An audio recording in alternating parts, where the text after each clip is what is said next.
करते हैं refractive index. हमारा नेक्स्ट टॉपिक है रिफ्रैक्टिव इंडेक्स, जो बहुत ज़्यादा इंपॉर्टेंट है रिफ्रैक्टिव इंडेक्स, ठीक है ना। पहली चीज़ तो इसके बारे में पढ़ते हैं। बहुत सारे लोग मिसकंसेप्शन में जीते हैं, उसकी हम बात करते हैं कि ये क्या होता है। तो ये एक ऑप्टिकल प्रॉपर्टी होती है, जैसे सबकी अपनी अपनी प्रॉपर्टी होती है, ज्योमेट्रिकल, ऑप्टिकल, मास, है ना, ये सारी चीज़ें। तो ये लाइट की एक प्रॉपर्टी होती है। It is the medium characteristic which decide speed of light. यानी हम सिंपल सी आइए बात करते हैं कि ये क्या होता है, बहुत अपनी देसी लैंग्वेज में बात करते हैं। देखो एयर में स्पीड क्या होती है, सी। तो बहुत अगर मैं सिंपल लैंग्वेज में आपको लिखूँ तो यहाँ पे एक पॉइंट लिखूँगा कि जो एयर में स्पीड होती है वो होती है सी। लेकिन जैसे ही आप ग्लास में गए या किसी मीडियम में आप चले गए तो उसकी स्पीड क्या हो गई, वी, है ना। स्पीड क्या हो गई, वी, यानी चेंज हो गई, ठीक।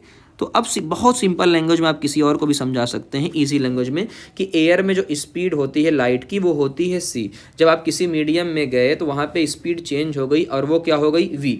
तो इन्हीं का जो रेशियो है ना, इन्हीं दोनों का क्या है, रेशियो। इसी रेशियो को ही क्या बोलते हैं, रेशियो। तो ratio is equal to mu, यानी रिफ्रैक्टिव इंडेक्स। अब एक चीज़ और कन्फ्यूज़न होती है, रिफ्रैक्टिव इंडेक्स को कई जगह म्यू से लिखते हैं और कई जगह इसको एन से लिखते हैं। तो आपको कोई प्रॉब्लम नहीं होनी चाहिए ना, कई बार ऐसा ऐसा लिखा जाता है एनसीईआरटी के अकॉर्डिंग भी। तो अब बात समझ में आ गई रिफ्रैक्टिव इंडेक्स क्या होता है। यानी बहुत और ईजी लैंग्वेज में मैं आपको बताऊँ तो ये क्वान्टिटी है। ये क्वांटिटी है जो इस बात को मेज़र करता है कि किसी मीडियम में जाने पर उसकी स्पीड में क्या चेंज आता है ना। कि आप अगर किसी मीडियम में गए हैं तो स्पीड में कितना चेंज आता है वो उसी को बताता है, ठीक। तो सिंपल सी बात है, स्पीड में मीडियम में स्पीड जो चेंज हुई है वही। तो ये जो चेंज हुआ है वो चेंज कितना हुआ है ना। ये स्पीड में जो चेंज हुआ है वो कितना चेंज हुआ, कितना, इसी को बताने का काम कौन करता है ना। तो ये बताता है आपको। तो अगर आपसे आज के बाद कोई पूछे तो आप ये चीज़ बता सकते हैं। अब अगली चीज़ क्या है, अगर कहीं का म्यू ज़्यादा होगा, ये हमारे लिए सबसे इंपॉर्टेंट बात है। अगर कहीं का म्यू क्या होगा, ज़्यादा, हालांकि अभी फार्मूले से इस चीज़ को हम देखेंगे।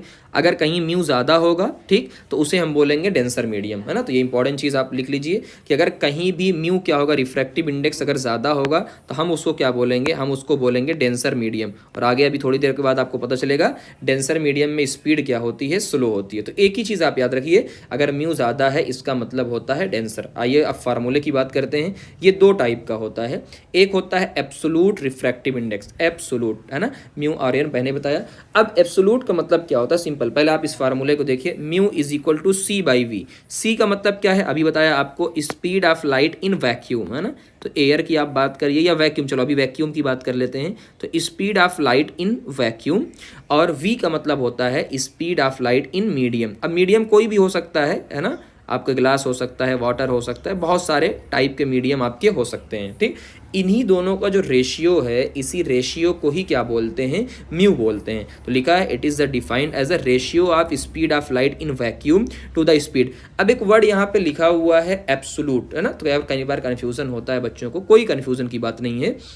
यानी अगर आप वैक्यूम के रेस्पेक्ट में बात करते हैं, अगर आप वैक्यूम के रेस्पेक्ट में बात करते हैं तो इसे क्या बोला जाता है, एब्सोलूट बोला जाता है। तो एब्सोलूट रिफ्रैक्टिव इंडेक्स का मतलब क्या है कि आपने किसके रेस्पेक्ट में बोला, आपने वैक्यूम, कहीं भी वैक्यूम आएगा उसके रेस्पेक्ट में। अच्छा, सी क्या होता है, 3 × 10⁻⁸ मीटर पर सेकंड हमेशा होता है ना।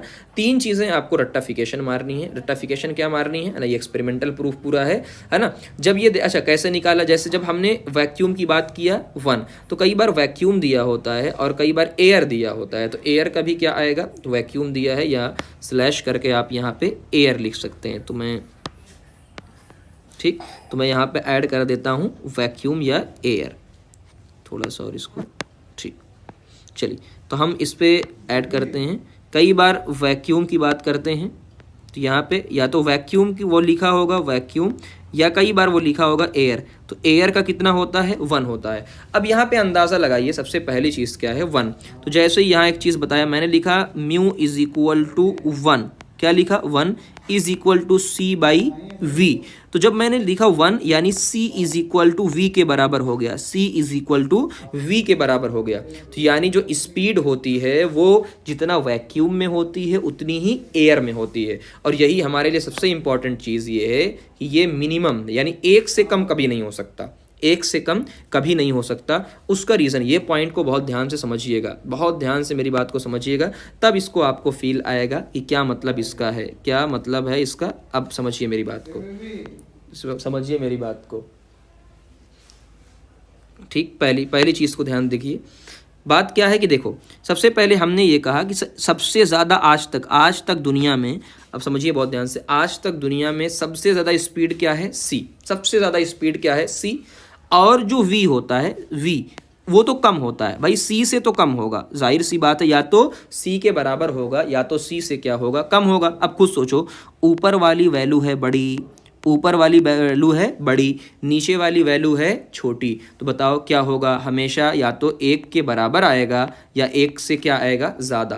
तो यानी एक से कम कभी नहीं आएगा। इसका रीज़न यही है जो नीचे आपको लिखा हुआ मिल जाएगा पूरा का पूरा। तो ये बहुत ज़्यादा इंपॉर्टेंट चीज़ है, आप ध्यान दीजिएगा। अच्छा, गिलास को आपको याद करना है, गिलास का 4/3 और वाटर का 4/3 और गिलास का 3/2, ये आपको याद रखना है ना। तो इस चीज़ को आपको याद रखना है, इस चीज़ को आपको याद रखना है, ये नहीं भूलना है, ये अपने दिमाग में सेट होना चाहिए सारी चीज़ें। आइए, अब एक चीज़ हमने यहाँ पे लिखा कि mu is equal to C by V, हमने देखा। और सी क्या होता है? कांस्टेंट होता है। सी क्या होता है? कांस्टेंट होता है।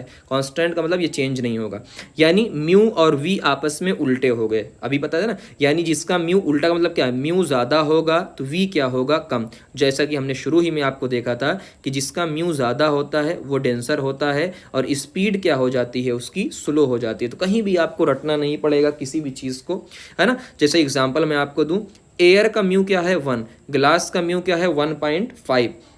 तो जब एयर से आप कहाँ जाएंगे? ग्लास में। तो एयर से ग्लास में जब आप जा रहे हैं तो म्यू क्या? रिफ्रैक्टिव इंडेक्स बढ़ रहा है, तो आपकी वेलोसिटी क्या हो जाएगी? कम, है ना। आपकी वेलोसिटी क्या हो जाएगी? तो हालांकि मैं इस पॉइंट को यहाँ पे लिख सकता हूँ, मैं लिख ही देता हूँ ताकि कोई कन्फ्यूज़न ना, कि जब आप एयर से ग्लास में जा रहे हैं तो जो आपका म्यू है वो बढ़ रहा है और वी क्या हो जाएगा आपका? कम, क्योंकि दोनों क्या होते हैं? आपस में उल्टे होते हैं। और इस तरफ जब आप जाएंगे, जब आप किधर जाएंगे? जब आप गिलास से कहाँ जा रहे हैं? एयर के अंदर, तब आपको पता चला कि गिलास से एयर की तरफ जा रहे हैं तो म्यू क्या हो रहा है? कम, तो स्पीड क्या हो जाएगी? बढ़ जाएगी। तो ये बहुत इंपॉर्टेंट कॉन्सेप्ट है, ठीक। अब एक कॉन्सेप्ट, एक स्टेटमेंट वाइज क्वेश्चन यहाँ पे बनता है, म्यू इज इक्वल टू 3। ये म्यू इज इक्वल टू 3 ये क्या बता रहा है? तो मैंने वैल्यू पुट किया कि 3 mu is equal to 3 is equal to C by V. मुझे दो चीज़ मिली। पहली चीज़ ये मिली कि जब मैंने यहाँ पे फार्मूला रखा, जब मैंने यहाँ से v की वैल्यू निकालना चाहा, v की वैल्यू तो क्या आ जाएगा? c/3, है ना। ये कैलकुलेट आप करेंगे कैसे? इधर देखो कि जो है ये 3v इज इक्वल टू सी, तो यहाँ से आपको पता चल जाएगा 3v इज इक्वल टू सी, यानी आपको v की वैल्यू निकालना है तो क्या मिल जाएगा आपको? c/3, है ना। तो इतना कैलकुलेशन आपको आता है ना। इतनी चीज़ें प्रैक्टिस होनी चाहिए। तो इसका मतलब क्या है कि जो आपके मीडियम का v है, स्पीड है, वो c/3 है, वो c/3 है। यानी लाइट की स्पीड को 3 से डिवाइड कर दो, लाइट की स्पीड से क्या है? कम है, 3 गुना कम है। कितना गुना कम है? 1/3 टाइम्स है। तो मैं इसको ऐसे भी लिख सकता हूँ इस चीज़ को, ये क्या है? 1/3 टाइम्स ऑफ सी। बात समझ में आ गई ना। तो इस तरीके से स्टेटमेंट वाइज क्वेश्चन आ सकता है, या दूसरा भी कहा जा सकता है कि जो स्पीड ऑफ लाइट है वो 3 गुना है किसके? मीडियम के स्पीड के। तो ये बहुत इंपॉर्टेंट चीज़ है, इसलिए मैंने इस पे इसको टाइम दिया है। अब दूसरी चीज़ पे बात करते हैं, पहला टाइप का तो हो गया, अब दूसरी बात करते हैं रिलेटिव रिफ्रैक्टिव इंडेक्स। रिलेटिव, एक चीज़ का याद रखिए, बचपन से आप पढ़ते हैं, जब भी रिलेट करते हैं रिलेटिव, तो रिलेटिव का मतलब क्या होता है कि किसी के रेस्पेक्ट में। रिलेटिव का मतलब क्या होता है? किसी के रेस्पेक्ट में, है ना, किसी के रेस्पेक्ट में। मैं एक अच्छा एग्जाम्पल आपको समझाता हूँ, फिर आपको बात समझ में आ जाएगी। हमेशा मैं समझाता हूँ इस तरीके से कि देखो, ये मैं हूँ, ये 50 kg का, ठीक है ना, और ये आप हो, तो ये मैं तुम कर देता हूँ ना, ये तुम हो 100 किलो के हो, है ना, मैं पतला दुबला इंसान हूँ, ठीक। मैं 50 kg का हूँ, तुम 100 किलो के, सिंपल सी बात है। अब तुम अपने अकॉर्डिंग देखो कि जो मैं हूँ तुम्हारे रेस्पेक्ट में कितना हूँ? 1/2 हूँ। भाई तुम्हारे अकॉर्डिंग में कितना हूँ? 1/2 है। और मेरे अकॉर्डिंग तुम कितना हो? 2 हो, 2 गुना हो, है ना, 2 गुना हो। तो ये इसको समझते हैं कि मैं कितना हूँ। अब पहला है भाई तुम्हारे, बहुत ध्यान से समझिएगा, तुम्हारे रेस्पेक्ट में है, यानी तुम्हारे अकॉर्डिंग मैं कितना हूँ? 50 किलो, यानी हाफ हूँ, तुमसे क्या हूँ? हाफ हूँ। तो मैंने पहले लिखा ऊपर 50 नीचे 100, और उसके बाद मैंने लिखा ऊपर 100 और नीचे 50, ठीक है ना। तो बताओ मेरे, यानी मैं मेरे के अकॉर्डिंग कौन सही होगा? भाई 50/100, यानी ये वाला सही रहेगा, यानी 1/2 आएगा। तो एक चीज़ आप मार्क करिएगा, बहुत इंपॉर्टेंट चीज़ मैंने, कि जिस पे रेस्पेक्ट में बात करेंगे वो हमेशा कहाँ रहेगा? नीचे रहेगा। हम जिसके रेस्पेक्ट में बात करेंगे वो हमेशा कहाँ रहेगा? नीचे रहेगा। ये बात आपको ध्यान। तो यहाँ मैं ऐड कर देता हूँ कि हम जिसके रेस्पेक्ट में बात करें कहीं भी, है ना, तो इस पॉइंट को ऐड करें, इस पॉइंट को यहाँ पे ऐड किया जाए कि हम जिसके भी रेस्पेक्ट में बात करेंगे, जिसके, कहीं भी, ये चीज़ बहुत इंपॉर्टेंट है, जिसके रेस्पेक्ट में, ठीक है ना, जिसके रेस्पेक्ट में वो कहाँ रहेगा, नीचे रहेगा। बात समझ में आई? हम जिसके भी रेस्पेक्ट में बात करेंगे वो कहाँ रहेगा, नीचे। अब लिखने का तरीका आप देख लीजिए। तो पहले तो चीज़ डिफिनीशन देख लीजिए। द रिलेटिव, रिलेटिव का मतलब हम किसी के through relate, one medium with respect to another medium is measure of how much light, है ना, ये क्या मेजर करता है, how much light bend when it pass from one medium into another, कि जब मैंने माना ये मीडियम 1 है, ये मीडियम 2 है, जब लाइट हमारी मीडियम 1 से मीडियम 2 में जा रही है, जब लाइट हमारी मीडियम 1 से मीडियम 2 में जा रही है, तो relative refractive index of medium 2, अब जाहिर सी बात है हमें 2 का फाइंड करना है, किसका फाइंड करना है, 2 का, विद रिस्पेक्ट टू 1, है ना, विद रिस्पेक्ट टू 1। अब इसको सीख लो कैसे लिखना है, समझना भाई, मुझे 2 का फाइंड करना है तो मैंने लिखा μ2, समझिए, ऐसे लिख लो, ऐसे लिख लो कि भाई मुझे 2 का फाइंड करना है तो मैंने लिख दिया कि μ2, है ना, ठीक है ना। अब इसको अपने मन में एक गोला बना लो, अपने मन में, कि जिसके रेस्पेक्ट में हो उसको आगे लिख दो या उसको क्या लिख दो, पहले। तो वही सेम तरीका है, और ठीक है ना। और मैंने पहले ही बताया कि हम फाइंड किसको कर रहे हैं, 2 को, तो 2 ऊपर रहेगा, जिसके रेस्पेक्ट में, किसके, 1 के, तो वो कहाँ रहेगा, नीचे रहेगा। तो इसी तरीके से देखिए ये पूरा लिखा हुआ है, चाहे इस तरीके से चाहे इस तरीके से। तो ये बहुत ज़्यादा इंपॉर्टेंट है, जैसा कि मैं और आपको बताऊं और कैसे लिखा होता है, और एग्जांपल आपको समझाता हूं। जैसे मैंने लिखा ग्लास का, जैसे यहाँ पे ये बताऊं, रिफ्रैक्टिव इंडेक्स ऑफ ग्लास, ये देखिए रिफ्रैक्टिव इंडेक्स ऑफ ग्लास, ठीक है ना, with respect to water, with respect to water.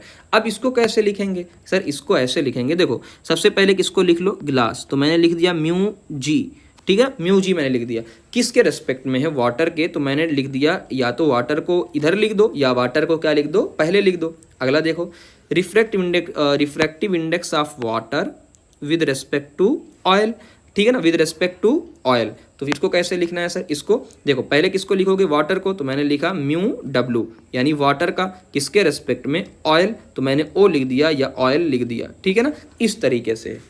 और जिसके रेस्पेक्ट में बात करते हैं वो हमेशा कहाँ रहता है, नीचे। तो देख लो, वाटर के रेस्पेक्ट में है तो वाटर से डिवाइड कर दिया, ऑयल के रेस्पेक्ट में है तो ऑयल से डिवाइड कर दिया। तो ये बातें अगर आपको ध्यान होंगी तो आपसे कभी कोई भी गलतियाँ नहीं होंगी। चलिए अब आगे बढ़ते हैं, हम छोटी छोटी और भी चीज़ों की तरफ चलते हैं। चलिए अब लॉ ऑफ रिफ्रैक्शन की बात करते हैं कि लॉ ऑफ रिफ्रैक्शन क्या होता है, ठीक, डिटेल में। अगला हमारा इंपॉर्टेंट टॉपिक है